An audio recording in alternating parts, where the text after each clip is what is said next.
No nii, nüüd sai ujutud, täna oli juba, ma arvan, tali ujumine, sest jõe pealt tõuseb siiani sellist tugevalt sellist külma udu, mis hästi kaamerasse tegelikult ei jää, aga siis nagu vaadata on ikka väga, väga õudne. Ilus ka, ilus ja õudne. Ja siis see puussillake või paadisillake, kui paatidega minna ei tohi, see oli nagu härmas, selline jäätunud, nii et mida sa kõndida oli kõige vastikum osa. Ja ma pean hakkama mingi vaiba, kui ma edaspidi nüüd veel tulen, siis ma pean mingi vaiba kaasa võtma, mingid erilised plätud, ma ei tea, plätud vast mitte, aga libisev, aga mingi vaiba, mille peale astuda. Sellepärast, et paar sammu võib-olla jõuab kõndida mööda seda jääd, aga nii pikalt ei tahaks nagu täna. Ja siis vees olles oli huvitav uus emotsioon või uus tunne oli, uus taju oli see, et nagu keegi väikeste nõeltega nagu töötleks nahka sellele, kui sa ujud. Et selline huvitav tunne, mida mul vist varem pole olnud. Ma ei mäleta nagu, võib-olla kunagi noorena, ma ei tea, ma ei ole. No nii, jälle tulevad inimesed oma koerte ja loomadega. Nii. Ja siis selline värk. Koertega.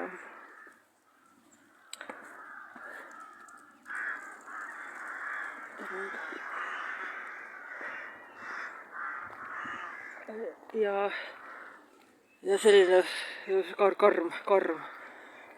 Täna jah, mulle tundub, et oli juba tali ujumine, sest rohi on siin ka kuidagi väga härmas. Näitan kohe kaameraga, äkki annab näidata.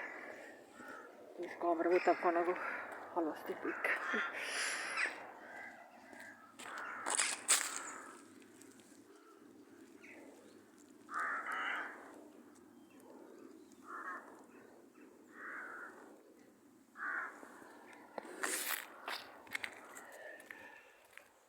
Ja siin on ka, jah, kõik on härmas.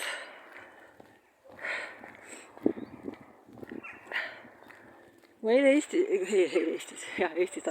jutt tuleb Eestist, et eile käisin Võrus, see on kõik härmas.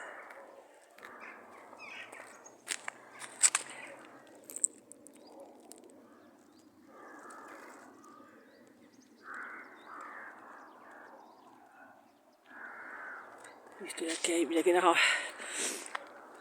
Eile käisin Võrus ja kuna ma nende väikestes linnades käin, see võib-olla mingi tagamõte on ka, et ma pean endale otsima, kui ma Eestisse edasi jään, eks ma pean mingi hetkel otsima endale ka uue elamispaiga. Ma ei usu, et ma Tartus nagu väga pikalt elada enam tahaksin. Aga või Eestisse ära minema, eks ju. Nii et peab mõtlema, eks ju, mõtlema. Ja siis ma läksin sinna Võrru.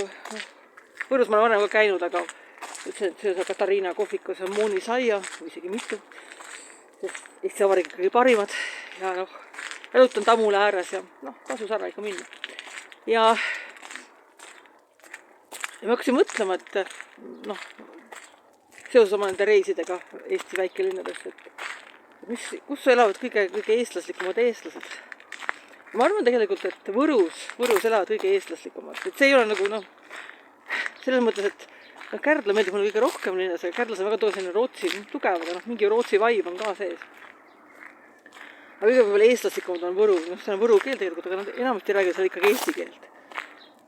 Et üksikuid sõnu nad kasutavad mõnikord jah, vahele panevad võru keeles, et kats 2 asemel ja süüa asemel ja mingid väiksed asju. Siin oli ühel taral oli silt puru ja pini. Pure ja peni, jah. Nüüd sellist, aga üldiselt nad räägivad, omavahel ka räägivad, kuule, nad räägivad ikkagi eesti keeles, mitte võru keeles. Ja siis, ja siis tundus, et millegipärast kõige eestlaslikum, ma ei tea. Viljandi ka tegelikult, aga Viljandi on võib-olla natuke gramm lahjem, aga ka Viljandi, jah.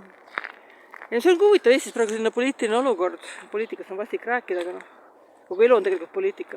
Et on mõnus põhiseadus ja põhiseadus on kirjas, miks see riik üldse eksisteerib ja mis selle riigi eesmärk on.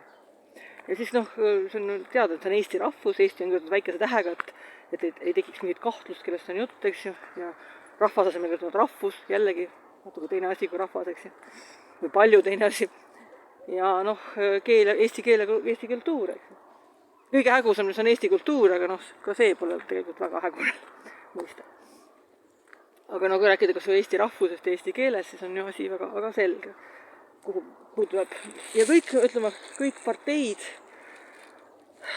kõik erakonnad, kõik poliitikud peavad seda eesmärki, selles eesmärgi suunas töötama ja tegema seda võimalikuks. Küsimus, et kui on, poliitikud on nõukogude kolonistide järglane. Kas tal on see eesmärk või ei ole, eks? Ma arvan, et ei ole. Ja see, kuidas käsitletakse eesti keelt meedias ja igal pool, see on kuidagi väga veider. Et see on võib-olla see liikumine, mul on see Ian McGilchrist'i raamatut, seda The Master and His Emissary, ja paremast ja vasakust ajupoolkerast. Ja tundub, et kui räägitakse keelest nagu tööriistast, see on täieslik vasaku ajupoolkera mõtlemine. See on nagu väga-väga hakkad sõrmed ära jäätama, see tunneb kindlad, kindlasti tuleb. Nojah, ja siis tegelikult ei ole keel ainult tööriist, keel on ikkagi midagi enamat, palju enamat. Ja ma hakkasin mõtlema nagu praktiliste lahenduste peale, et kuidas siis seda olukorda, kus Euroopas ja mitte ainult Euroopas, ka maailmas laiemalt on, rahvastiku probleemid teatavad, Lõuna-Koreas isegi on väga hull asi praegu. Siis kuidas siis seda põhiseaduses sätestatud eesmärki täita? Ideaalis, eks ju, tuleks, kas nõuda kolonist tuleks maalt välja saata. Üldse nii, kui mingi koloonia saab iseseisvaks, siis ka kolonistid lahkuvad riigis, sellepärast see ei anna head tulemust, kui nad jäävad sisse riiki. Aga kui seda teha ei saa, ma arvan, et ei saa, sellepärast, et Eesti ei ole tegelikult enam iseseisev riik, siis tuleks ikkagi seda põhiseaduse eesmärki niimoodi täita, et tuleks teha, aborigeenide asustusalad, kutsudes reservaatideks, nagu indiaanlastel on ka reservaatid. Ja seal oleks siis natuke teistsugused reeglid kui selles multikulti maailmas. Et kui linnadest hakkab tekkima selline multikulti sigala ja vanaja venestamine, jutumärkides vanaja venestamine. Ja tänapäeval peab ütlema jutumärkides, sellepärast, et on see liikumine vasaku ajupoolkera suunas ja inimesed ei saa enam aru, kui keegi teeb midagi sarkastiliselt. Siis reservaatides võiks olla sellised, peaksid olema sellised reeglid, et üldiselt, kes ei ole aborigeene, ei saagi sinna või saavad eriloa alusel, et kuni folklorist tuleb aborigeene uurima või mingi ajutine külaline. Põhimõtteliselt, ma arvan, võiks olla midagi sarnast nagu need Aatose Munga vabariigi külalistele, et naised ei saa sinna üldse, eks ju, ja siis on eraldi koodid on õigeusklikele meestele ja teistele ja tavalistele, et kes on õigeusklik, nendel on rohkem kohti võimalik tulla turiste ja teistel on vähem. Ja samamoodi et ei saa külastama aborigeene, aga kes oskab eesti keelt, eks ju, samal on suurem kvoot külla tulla, räägime päevaks või 2, eks ju. Ja kes ei oska, siis võib-olla tal on väike kvoot, võib-olla üldse seda kvooti ja see on kindlalt käitumisreeglid reservaadi piirides viibides. Et see oleks minu meelest väga hea lahend. Ühest küljest mingil vargsi viisil tegelikult see lahend tegelikult on juba olemas.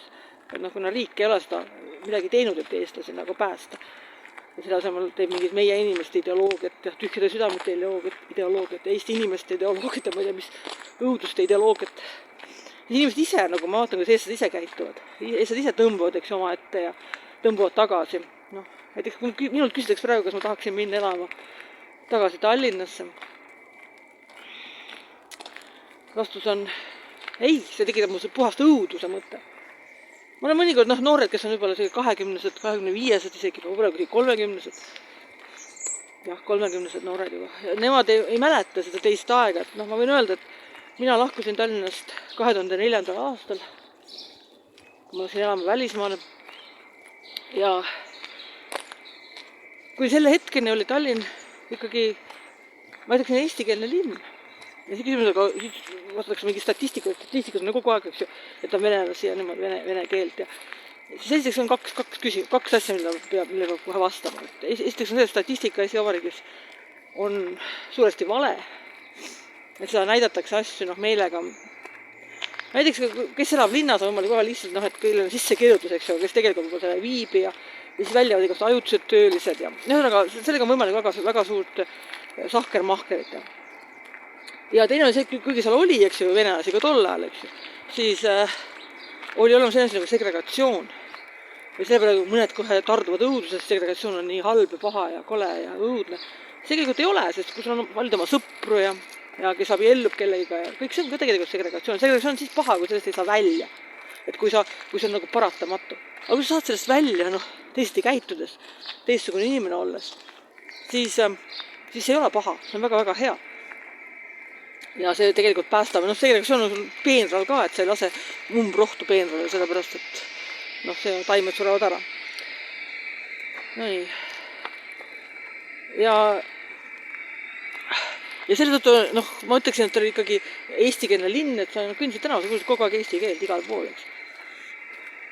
Et iga nurga peal, kogu aeg. Ja nüüd, kui ma 2015 läksin Tallinna, siis oli olukord ikka väga-väga muutunud. Ja linn oli ikka väga tugevalt linn oli ikka väga-väga tugevalt venestunud.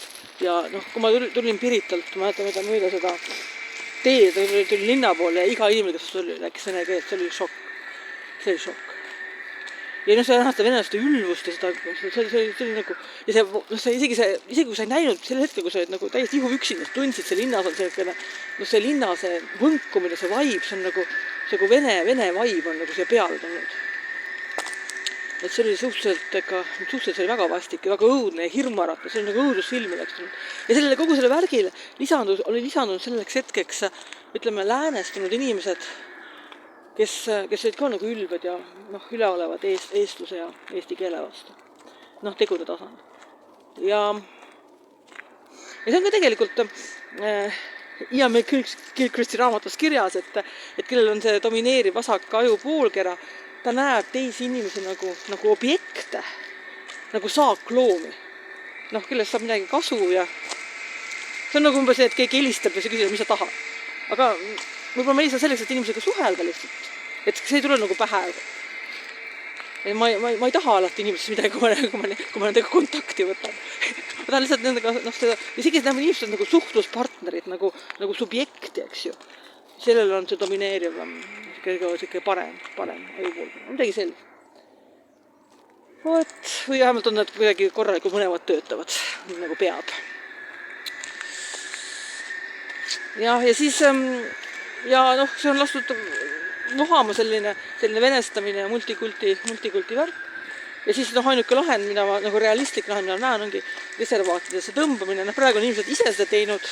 Eestlased on, kui käia väike enne sa näed, et see toimub kui idülliline elamine. Kahju on nende eestlaste lastest, sellepärast, et võib-olla tahavad mõni tahab äkki kõrgharidust omandada või ülikooli minna.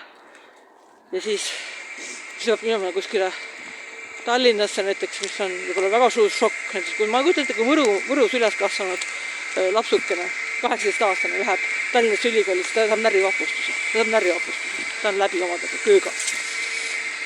Tartus võib-olla vähem, ma soovitan siin Tartus tulla, aga ka Tartus on jah, et multikulti see vaib nagu võimutseb liiga palju. Nii, siin on üks lehepuhuriga onu, nii et ma parem lõpetan selle mutiskluse, sest niikuinii varsti midagi kuulda enam ei ole. Aga mõte oli jah selles, et tekkis see mõte seal Võrus, et peaks reservaadid tegema ka seaduslikuks, et põhiseaduses sätestatud eesmärki täita.